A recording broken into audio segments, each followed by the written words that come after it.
इस वक्त प्रधानमंत्री क्या कह रहा है, ये सुनते हैं। खास है,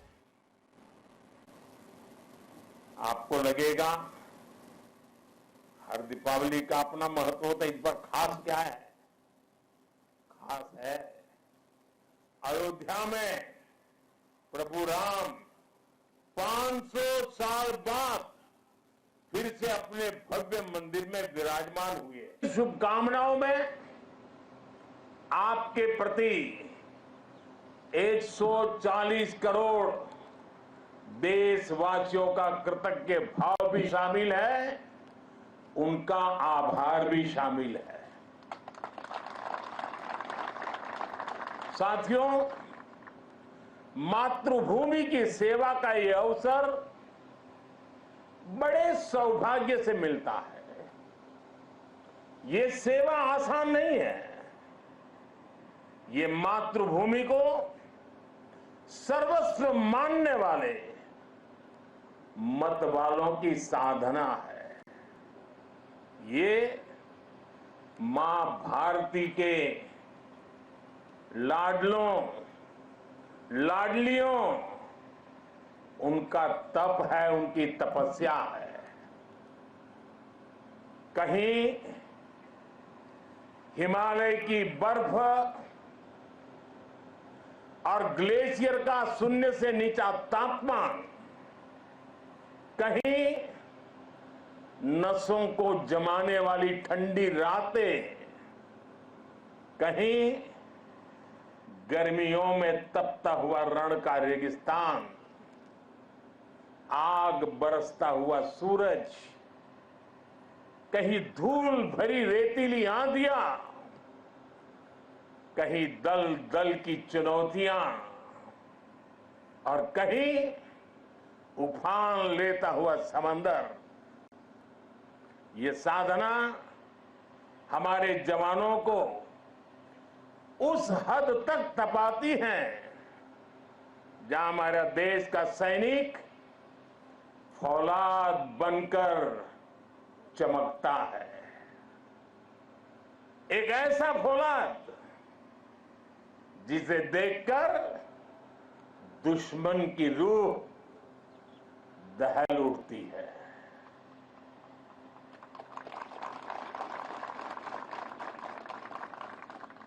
दुश्मन भी आपको देखकर सोचता है कि जो ऐसे क्रूरतम प्रहारों से विचलित नहीं हुआ,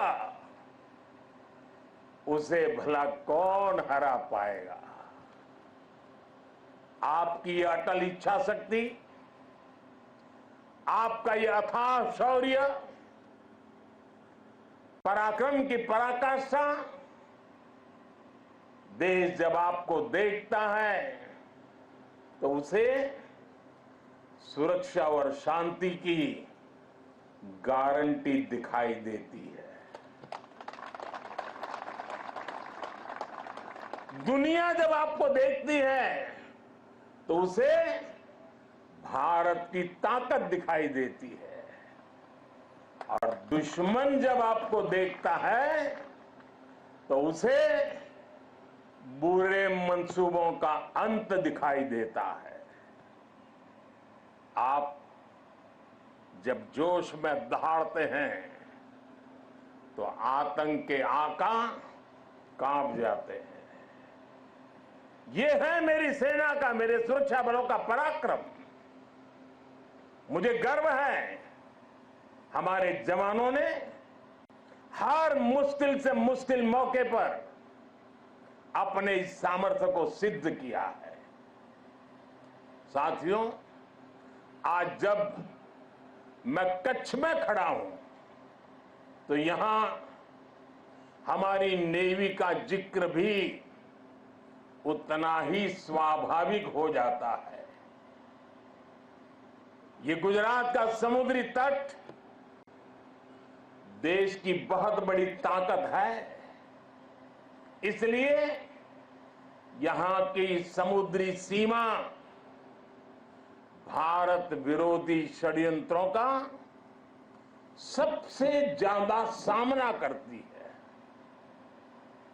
कच्छ के इसी क्षेत्र में भारत की अखंडता का उद्घोष करती ये सर्क्रिक भी है।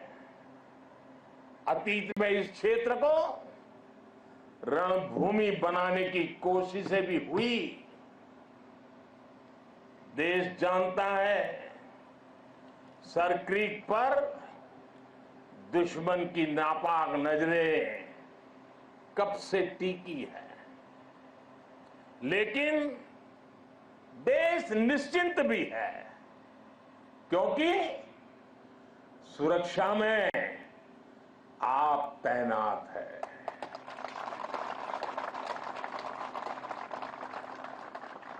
दुश्मन को भी पता है 1971 के युद्ध में किस तरह आपने मुंहतोड़ जवाब दिया था। इसलिए हमारी नेवी की मौजूदगी में सर्क्रिक और कच्छ की तरफ अब कोई आंख उठाने की भी हिम्मत नहीं करता है। साथियों, आज देश में एक ऐसी सरकार है जो देश की सीमा के 1 इंच से भी समझौता नहीं कर सकती। एक समय था जब डिप्लोमेसी के नाम पर सर्क्रिक को छल से हड़पने की पॉलिसी पर काम हो रहा था। मैंने तब गुजरात के मुख्यमंत्री के रूप में भी देश की आवाज को बुलंद किया था। और इस क्षेत्र में आज मैं पहली बार नहीं आया, मैं इस क्षेत्र से परिचित रहा हूं, कई बार आया हूं, बहुत आगे तक जाकर के आया हूं। इसलिए आज जब हमें जिम्मेदारी मिली है तो हमारी नीतियां हमारी सेनाओं के संकल्पों के हिसाब से बनती है।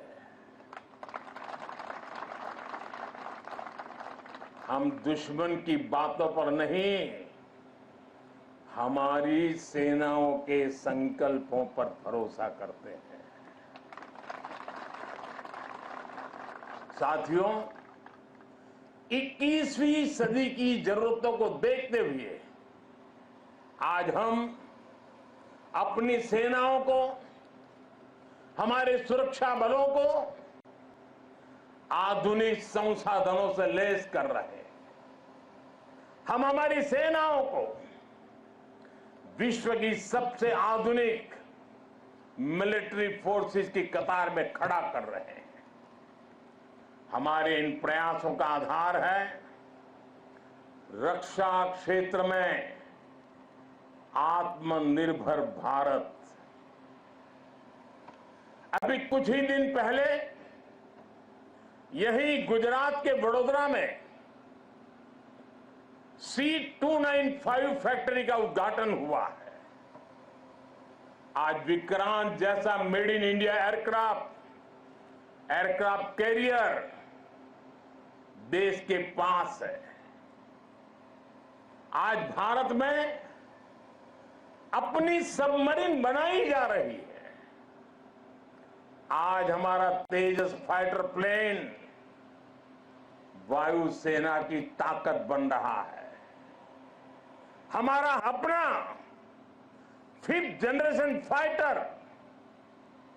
फाइटर एयरक्राफ्ट बनाने का काम भी शुरू हो चुका है। पहले भारत की पहचान हथियार मंगाने वाले देश की थी। आज भारत दुनिया के कितने ही देशों को डिफेंस उपकरण एक्सपोर्ट कर रहा है।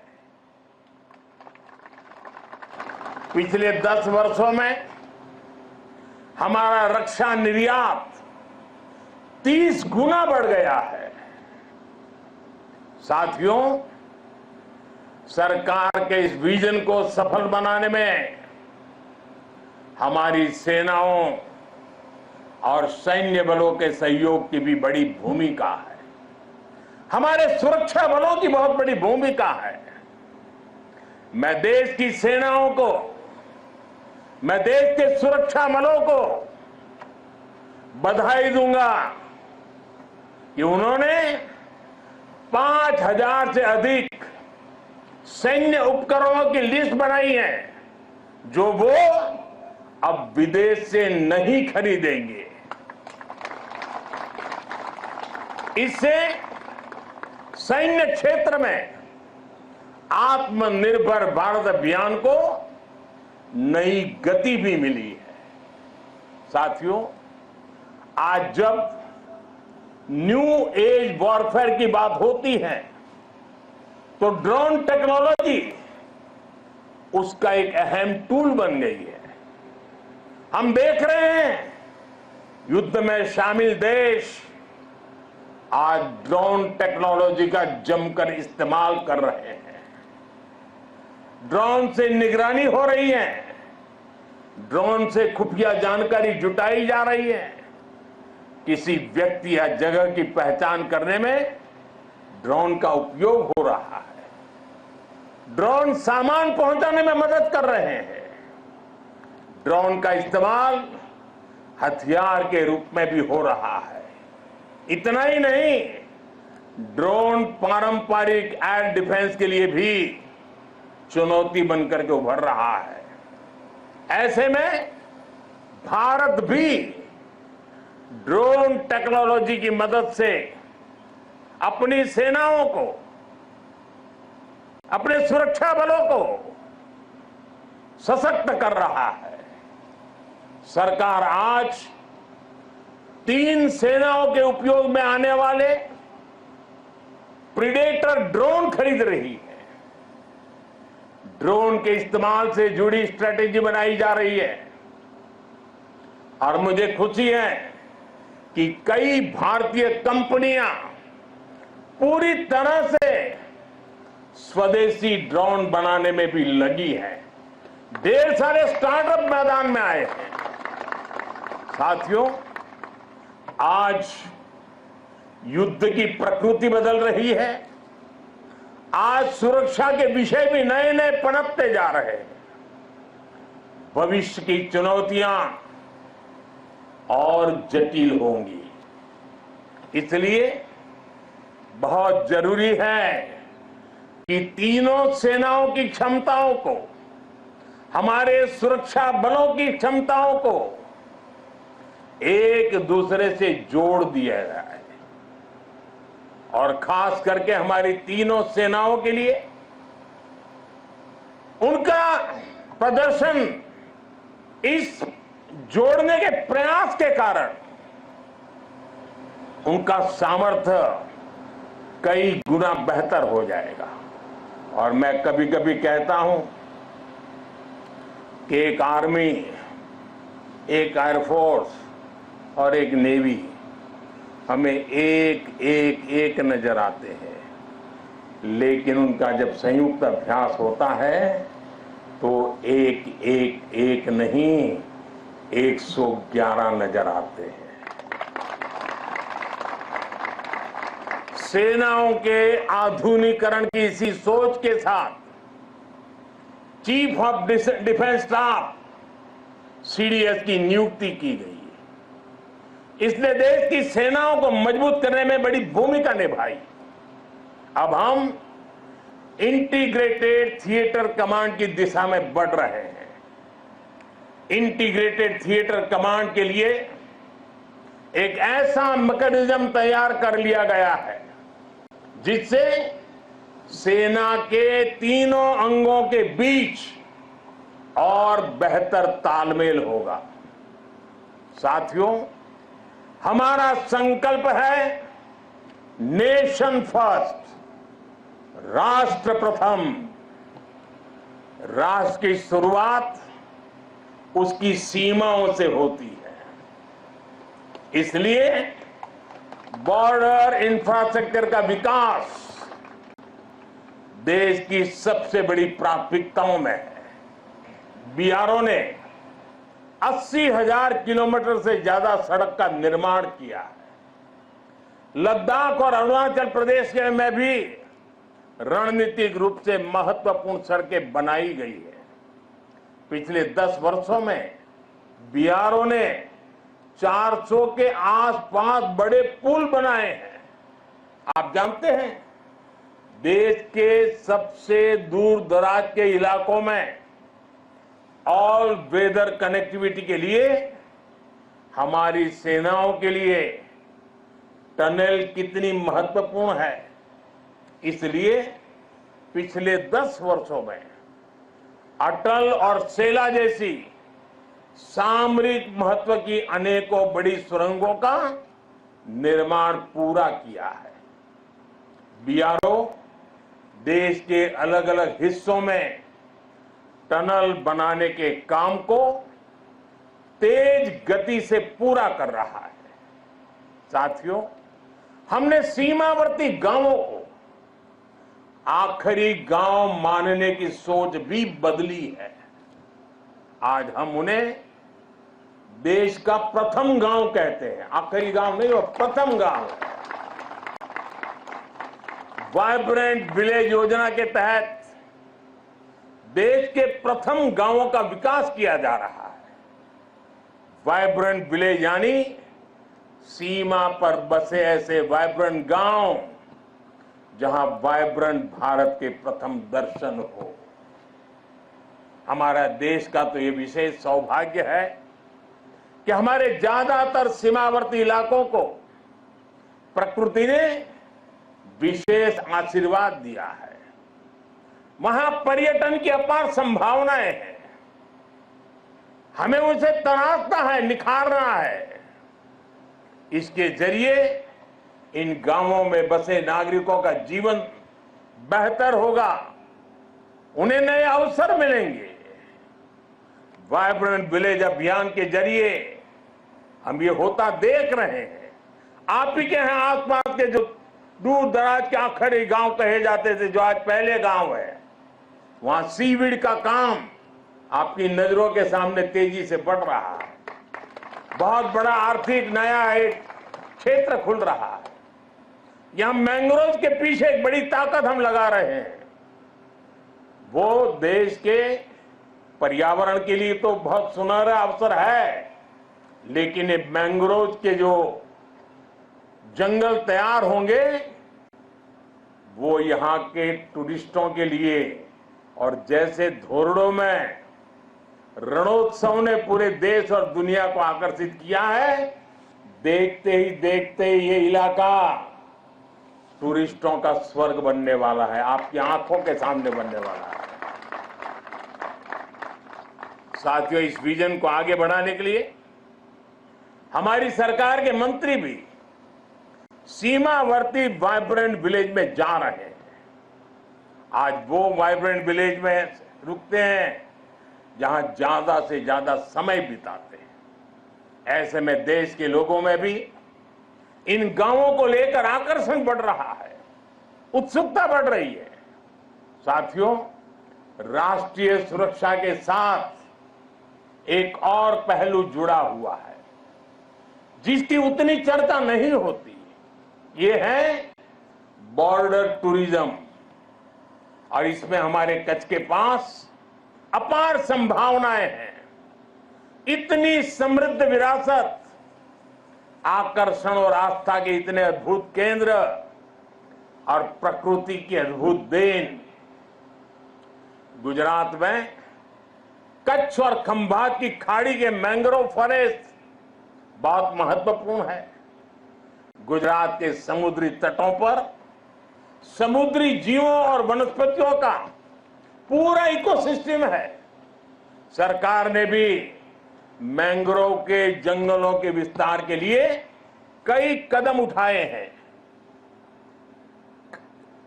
पिछले वर्ष लॉन्च की गई मिस्टी योजना पर सरकार तेजी से काम कर रही है। साथियों, यूनेस्को वर्ल्ड हेरिटेज साइट में हमारा धोलावीरा ये भी शामिल है, और वो तो हमारे देश के हजारों साल के सामर्थ्य की पहचान है। धोलावीरा में सिंधु घाटी की सभ्यता के अवशेष बताते हैं कि हजारों वर्ष पूर्व वो शहर कितने व्यवस्थित तरीके से बसा हुआ था। यही गुजरात के समुद्र से थोड़ी दूरी पर लोथल जैसे व्यापारिक केंद्रों ने भी एक समय में भारत की समृद्धि के अध्याय लिखे।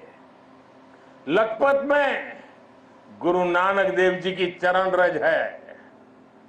कच्छ का कोटेश्वर महादेव मंदिर हो, माता आशापुरा का मंदिर हो, काला डूंगर पहाड़ी पर भगवान दत्तात्रेय का साक्षात दर्शन होता हो, या फिर कच्छ का रण उत्सव या सर क्रीक को देखने का उत्साह।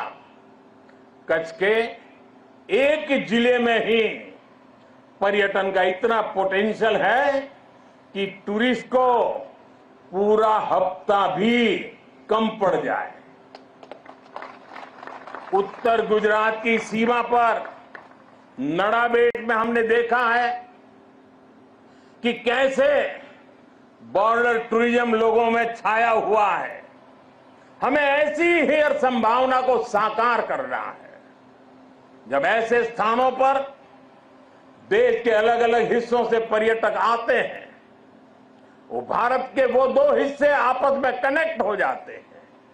वो पर्यटक अपने साथ राष्ट्रीय एकता का प्रवाह लेकर आता है और राष्ट्रीय एकता की ऊर्जा लेकर जाता है, और यहां एक भारत श्रेष्ठ भारत की भावना को जीवंत कर देता है, अपने क्षेत्र में जाकर के भी कर देता है। यही भावना हमारी राष्ट्रीय सुरक्षा का मजबूत आधार तैयार करती है। इसलिए कच्छ और दूसरे सीमावर्ती इलाकों को हमें विकास के नए मुकाम तक लेकर जाना है। जब हमारे सीमावर्ती क्षेत्र विकसित होंगे, वहां सुविधाएं होंगी, तो इससे यहां तैनात हमारे जवानों का लाइफ एक्सपीरियंस भी बेहतर होगा।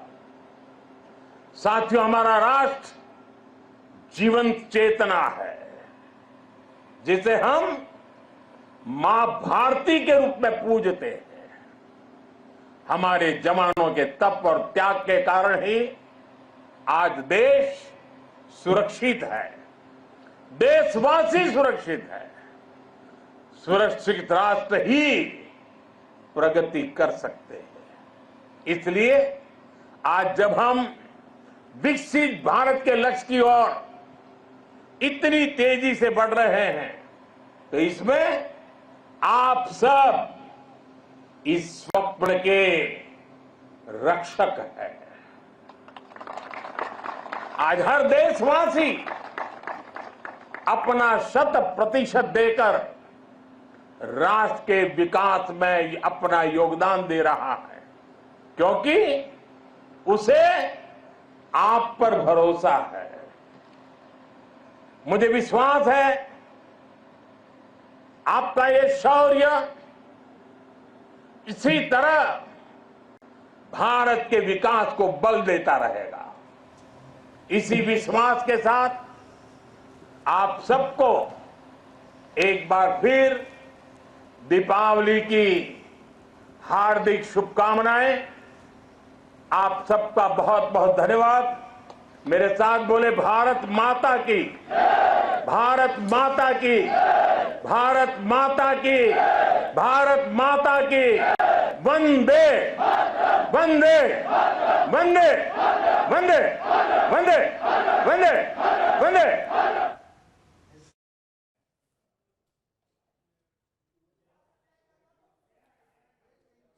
सुरक्षा बलों के साथ प्रधानमंत्री मोदी अपनी दीपावली मनाते हुए। ये देखिए जरा, हमारी नीतियां सेना के संकल्पों के हिसाब से होती हैं। आज की सरकार बॉर्डर पर समझौता नहीं करती, प्रधानमंत्री मोदी ने कहा। और ये उस बैकड्रॉप पे है जब भारत और चीन के बीच में एक बहुत बड़ा ब्रेक थ्रू, एक बहुत बड़े डेडलॉक पर एक बहुत बड़ा ब्रेक थ्रू हुआ है। तो ये दिवाली काफी अलग है। ये तस्वीरें आपके सामने हैं।